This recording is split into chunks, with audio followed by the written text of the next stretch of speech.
Welcome to the Tipping Point Show. I'm Jimmy Evans. I'm joined today by Dr. Mark Hitchcock, who is a contributor here on endtimes.com. He has his own podcast, Marking the End Times.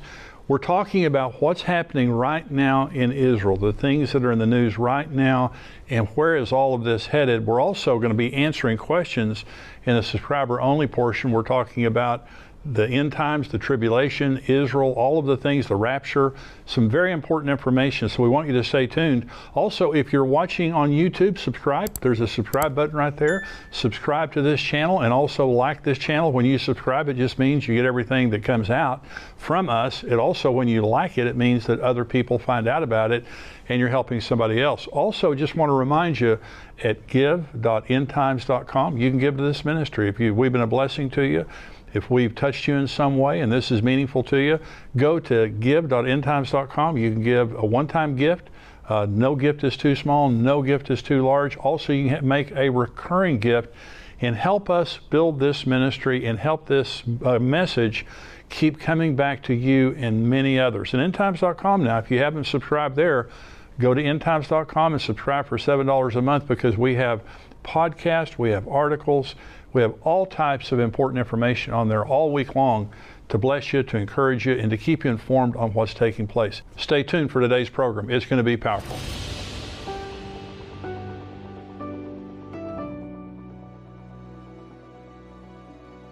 Well, I'm joined today by Dr. Mark Hitchcock. He is the senior pastor of Faith Bible Church in Edmond, Oklahoma. He's also a regular contributor here. He's written over 30 books on the end times, and he has his own podcast called Marking the End Times here on endtimes.com. He's a part of our conferences, everything that we do. And we're talking today about what's happening in Israel, the headlines that are happening in Israel. We'll also be answering questions from our subscribers. Mark, thank you for joining me today. Great to be with you again, as always. We have this new book that we have just written together. It's called What's Next? The Israel-Gaza War, Connecting Today's Headlines for Tomorrow's Prophetic Events. And so this book, it was actually held up a couple of weeks by Amazon, but we talk in here about kind of the past, and you've done some podcasts recently on where Israel came from. In other words, is this actually their land, or are they occupiers, as people are saying? We talk about that in here. We talk about what's happening right now. We also talk about the prophetic implications of what's happening. What's happening in Israel right now is on a scale from 1 to 10, just in my mind prophetically, this is a 10. This is something that is unprecedented in world history, this level of anti-Semitism. Do you believe that? Sure. I mean, it's since the Holocaust, I mean, obviously the Holocaust was a concentration of anti-Semitism in Nazi Germany, but now we're seeing it globally. Yeah.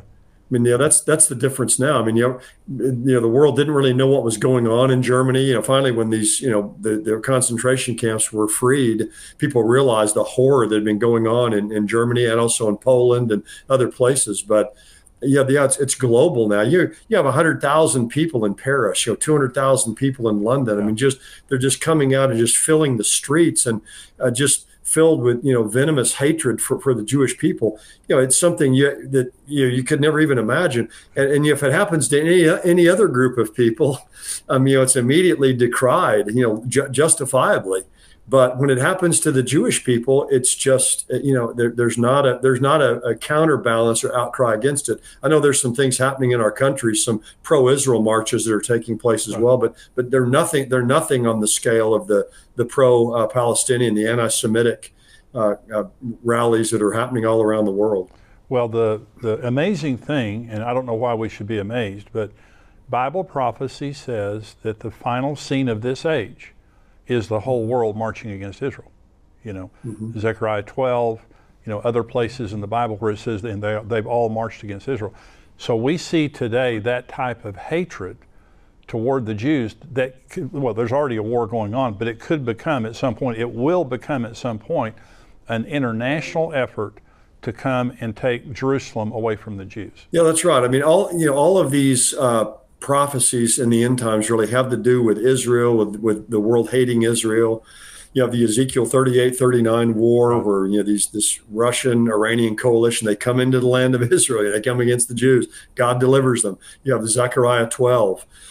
You have Joel chapter 3, God's going to gather the nations to the valley of Jehoshaphat, the valley of decision. That's the Kidron Valley, right next to right on the east side of Jerusalem. So that's the center point in all the world. And what we see today is it's the center point in the world today. I mean, it's the focal point, it's the bullseye, it's ground zero, whatever metaphor you want to use. And to see it happening today, we've all known, this is going to happen in the end, before Jesus comes back. But to see it it's just suddenly mushroomed before our eyes, really everywhere in the world. It's really, even for those of us who believed it was going to happen and knew it was going to happen, I still think it's shocking. It's shocking. Yeah, October 7th was the match that lit the gasoline. That we didn't know how much gasoline was out there, but it's worldwide. So we're going to talk about some articles, some things that are happening in the news right now. This is from Prophecy Newswatch, and the headline says, "Is worldwide Jew hatred setting the stage for the tribulation period?" Let me just read just a few paragraphs here. It says, "Aside from the spiritual paradigm with which Christians view and stand with Israel, most rational people, even unbelievers, would have a sense that sympathizing with Hamas right now is akin to endorsing the kidnap, torture, rape, beheading, and murder of Jews. People who thought that the horrors of the Holocaust were long behind them have suddenly been shaken by a terrifying sense of foreboding as people the world over call for the annihilation of the Jews once again. In the early stages of Hitler's plan to exterminate the Jews, perhaps ordinary people in far-off nations would have pleaded ignorance to the Jewish plight on the basis that the news didn't reach them. However, this time around, the evidence of Jew hatred is there for all to see, since anti-Semites cannot resist posting their abhorrent material online." And so the question that this article is bringing up is the worldwide Jew hatred setting up the tribulation? And what I believe, Mark, and I want to get your take on this. The answer is yes. The answer is we're at the end. We don't know how many days or weeks or months or years we have, but there's no doubt about the fact that these are the birth pangs that Jesus talked about. The distress of nations, wars, rumors of wars, earthquakes, pestilence, famines, all those things. We're seeing the intensity of this happening. So the Antichrist, before the tribulation, around the time of the rapture, there's going to be this answer man, the rider on the white horse of Revelation 6. Mm-hmm. And he's going to come in, according to Daniel 9, and he is going to confirm a 7-year covenant with Israel. And so when I think the Psalm 83 war, the Ezekiel 38 and 39 war, Jeremiah 49, all of those things, those could happen any time. I mean, the stage is set for that. But at some point, the Antichrist is going to arrive on the scene and solve the problem. What do you think about, do you think the Antichrist is around right now? You think that he could show up sometime soon?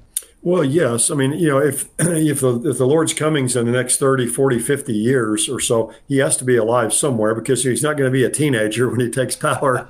He's going to, probably even in his 20s, or probably at least be 30s, 40s, 50s, somewhere in that range. So, and you look at our world today. I mean, how much longer can the lid be on the cauldron? I mean, it can't stay on very much longer. So I mean. No one can say, oh, yeah, for sure the Antichrist is alive today. But by everything that we can see today, we'd have to believe the Antichrist is alive somewhere on the earth today, lurking in the shadows. And it's fascinating. He's gonna come unto the world as a friend of the Jewish people. Right. He's going to look like their friend. He's going to come on this platform of peace. And he's going to, be the Time Man of the Year. He'll probably win the Nobel Peace Prize. I mean, he's going to be hailed as this person who's finally able to solve this problem over this Gordian knot that no one's been able to solve. But at the midpoint of the tribulation, and the greatest double cross of all time, he's going to turn against the Jewish people. So this iron fist that's going to be inside this velvet glove is going to come out.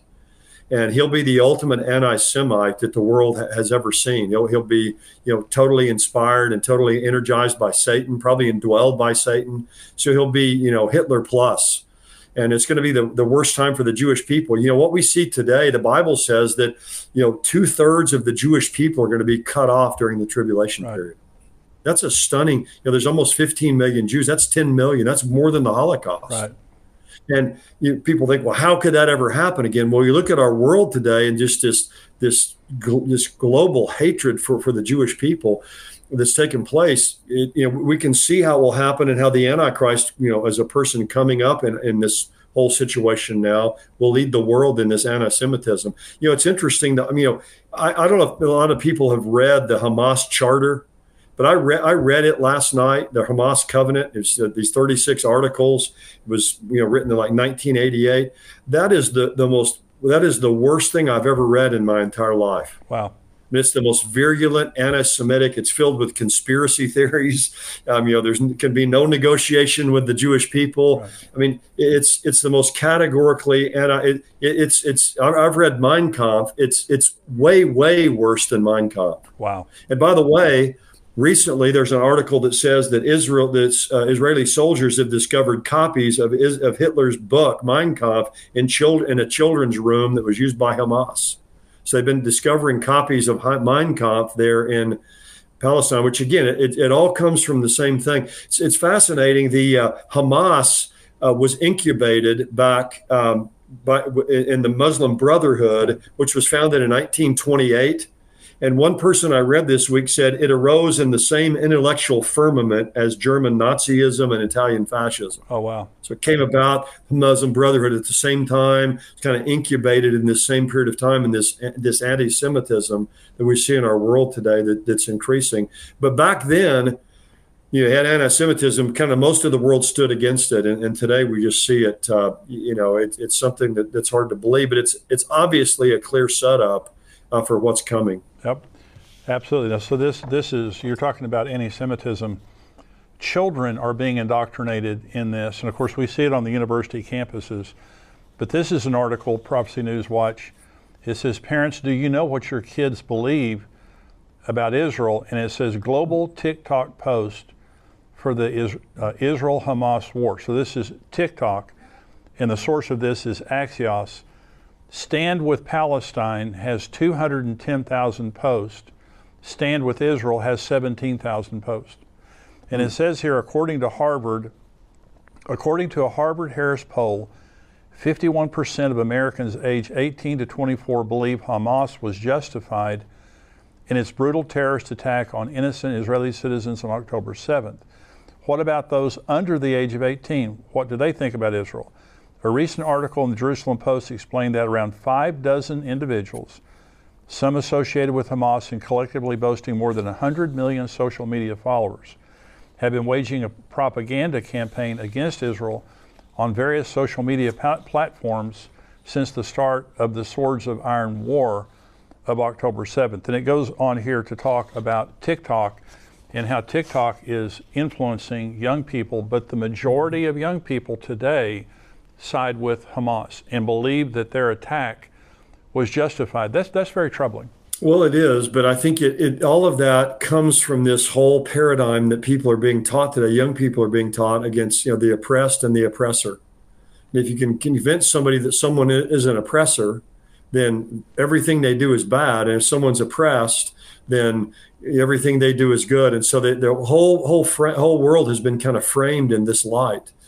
And Israel has been an oppressed people from their beginning. That's right. With Abraham. Yeah. They're oppressed in Egypt. They've been, the pogroms against them with Haman and Antiochus Epiphanes and with Adolf Hitler. I mean, it's been one pogrom and persecution after another. And again, it's all energized by Satan, who's the ultimate anti-Semite, who doesn't want God's promises with Israel to be fulfilled. That's right. But it comes out of that whole milieu of this oppressed oppressor. And, the Jews came in 1948. Most of the land that they have, they purchased. That's right. They purchased the land. They were attacked simultaneously by 5 Arab nations. And the people who were living there, many of them fled. They left. Well, the Jews didn't let them come back because, they don't know what these people's intentions were. And it's all, that Israel came in and just stole their land. They bought most of it. People fled. They took the land there. Certainly the Jewish people aren't perfect. I mean, the Jewish nation isn't perfect. No one would say that.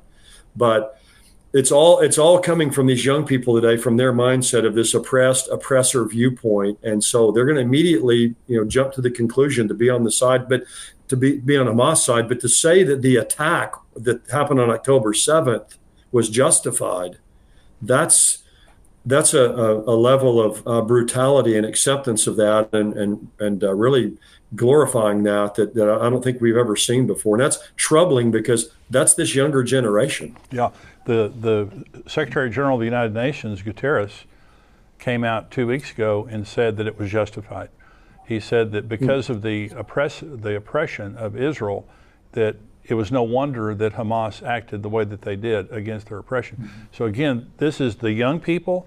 It's a lot of the university. And I said this, I was bringing a message a couple of weekends ago, and I made this statement. I think that parents and taxpayers in the United States need to think through how long we're going to send our children and our grandchildren to universities to learn to hate God, hate America, and hate Israel, because they're being indoctrinated in many cases. Yes. And if they come against these professors, they pay a price for it. And so this is a troubling thing. I think you have another article there, Mark. Yes, I got an article. There's an interesting one that says there'll never be a better time for Israel to strike in Iran. That's a fascinating topic, because what many are saying right now is, Iran has been kind of getting off the hook. They're just using these proxies, or they're surrogates. For 20 years. They've been just letting other people do their dirty work. And so that's an article in Haaretz. It's an opinion piece, but saying that Iran is going to have to pay the price themselves for what they're doing. And, you can attack Hamas, you can attack Hezbollah, you can attack the Houthis down in Yemen, all these different, but sooner or later, Iran has to pay the price. And so it's being said, this is the time for Israel to strike Iran and hit Iran and make Iran pay the price. Now, we all know if that were to take place, it would set, the dominoes would begin to fall. But, it may be that Israel will do that here at some point in time, and the United States as well, because we've had, last count I have, it goes up every day, 52 attacks against our bases in Iraq and Syria.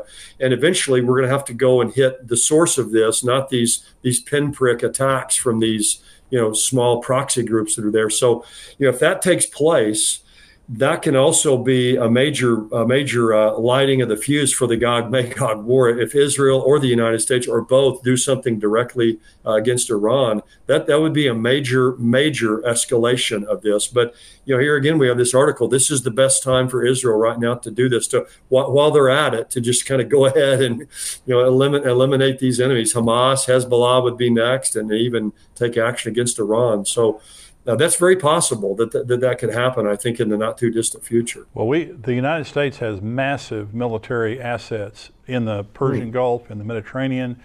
We have bases in Saudi Arabia, bases in Iraq. We've got a lot of capability. And what I have thought is the United States, I believe, could possibly strike Iran to take that responsibility off of Israel and put it on us. We have enough justification to bomb Iran. Number one, just to keep them from becoming a nuclear power, because they're just about to become. But in southern Iran, which is Elam, Jeremiah 49 prophesies the destruction of Elam. And it seems as though if that could be a fulfillment, if the United States and or Israel would strike Elam, that could be a fulfillment of Jeremiah 49. But I totally agree with you. I agree with two things. Iran is the head of the serpent. You can dance with the snake all you want to. The head of the serpent is Iran. And you're not going to deal with it decisively until you deal with them. But the other thing is, this is a good time to strike Iran, because you take away their momentum, because they've done a masterful job of creating all of these proxies all around Israel to now be a real major threat to them. If they, especially Hezbollah right now, if Hezbollah enters into the fray, and they've been escalating their attacks, Hezbollah has a tremendous amount of military power. It's been called this network of proxies. They've been called the axis of resistance, that are coming against Israel, and of course the United States. And Israel's been called by them the little Satan. The United States is the great Satan. And in the United States, we need to be on alert, because as many people have been warning here lately, we're next.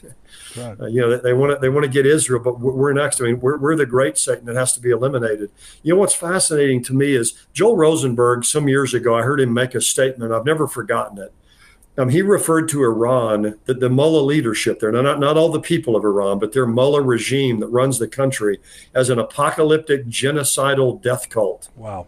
Now that's a load. That's a lot stated there, but an apocalyptic genocidal death cult. You're hearing a lot about genocide, but they want to wipe Israel off the map. In fact, years ago when Mahmoud Ahmadinejad was the president of Iran, he said they wanted to wipe Israel off the map, and someone said, "Well, that's good. At least he's recognizing they're on the map, because they don't normally have them on their map." But what we sometimes forget in all of this too with Iran, there's an apocalyptic element to all of this with Iran.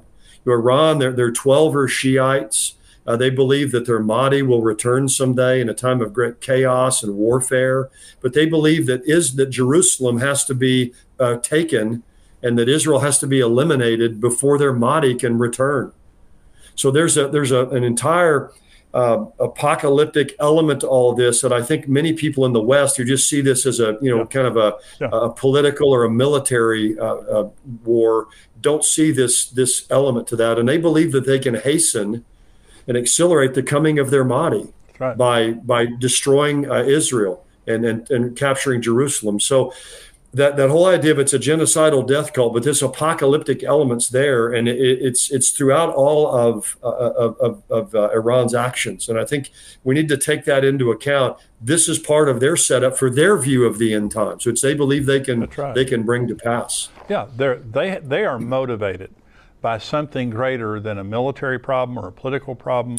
They have a religious conviction that they have to destroy Israel. Now, there was a summit this past week in Saudi Arabia, and unusually, Iranian president, it was Ibrahim Raisi, he was there, and he called, this is from Jewish News Syndicate, Iranian president calls to eliminate Jewish state. Iranian President Ibrahim Raisi called on Saturday for the creation of a Palestinian state from the river to the sea, a genocidal rallying cry necessitating the destruction of Israel.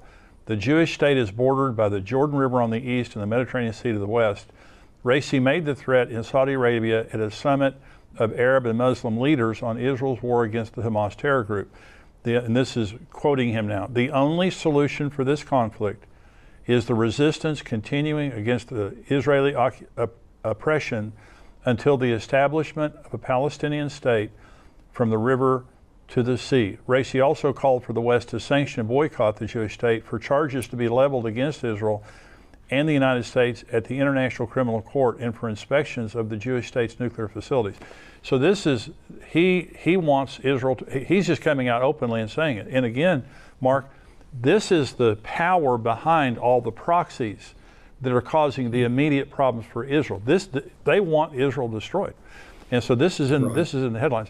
So this is why I'm saying at the beginning, I just don't see this getting better. Now, until the Antichrist shows up. Mm-hmm. I think this is a cauldron that is going to sit there and stew. I do believe at some point in time, Ezekiel 38 and 39, Psalm 83. And by the way, Psalm 83, and I've got my Bible open here, Psalm 83. In my Bible, under Psalm 83, it says, prayer to frustrate conspiracy against Israel. That's the heading of the chapter. It's a psalm of Asaph, and it says, do not keep silent, O God. Do not hold your peace, and do not be still, O God. For behold, your enemies make a tumult. Those who hate you have lifted up their head. They have taken crafty counsel against your people, and have consulted together against your sheltered ones. They have said, come, and let us cut them off from being a nation, that the name of Israel be remembered no more. And it then goes on to list the nations doing it, and it's all the nations directly around them. But it says here, Gebal, Ammon, Amalek, Philistia, and the inhabitants of Tyre, that is the Gaza. Assyria is also joined with them. They have helped the children of Lot. So what we're seeing right now is a conspiracy. It's a coalition of nations saying, let's destroy Israel. Let's cut them off from being a nation. Mm-hmm. That's what Iran is saying. That's what their proxies are saying. This isn't just a war to get land. This is an effort to destroy the nation of Israel. That is Psalm 83. So whether we're seeing the beginning of Psalm 83 or whatever, This is a conspiracy to destroy the nation of Israel completely. Well, that's right. Iran believes in their Shia apocalyptic view that they believe that Israel has to be taken and Jews worldwide have to be destroyed. And that's why all this talk of a two-state solution is just totally a total fallacy.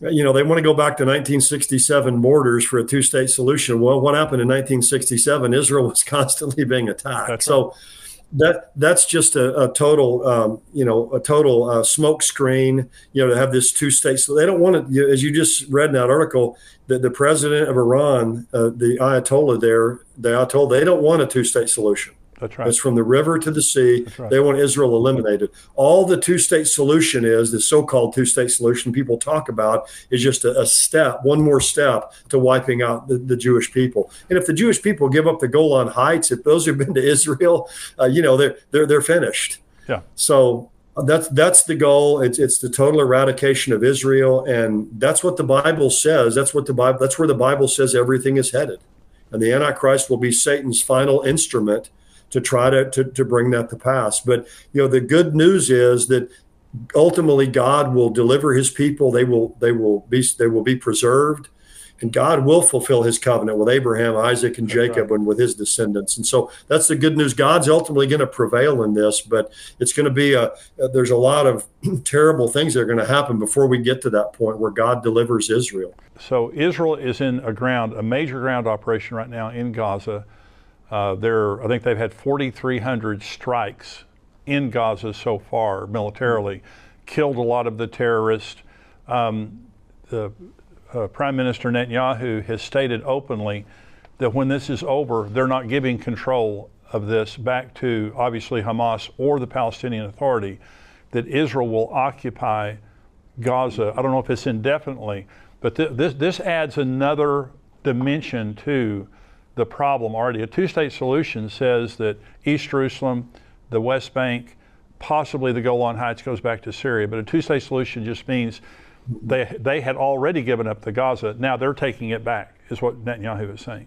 Then you have East Jerusalem. What do you think the significance of that is, that Israel is taking control of Gaza? Well, it's just going to continue. The outcry in the world is just going to become greater and greater against that. Because again, it's just going to reinforce this idea. Well, they're occupiers. They're the oppressors. Israel's been out of Gaza since 2006. They have their own government there. In fact, a friend of mine just sent me a picture, our guide in Israel, Ronnie Cohen, of the Golani Brigade inside the headquarters of Hamas in Gaza City. They've taken that. So they've taken but it's just going to increase this idea, that they're the oppressors. But Israel's been out of there since 2006. That they've had their own government. Yeah. Gaza, with all the money they've received, the three leaders of Hamas combined are worth $7 billion. Oh my gosh!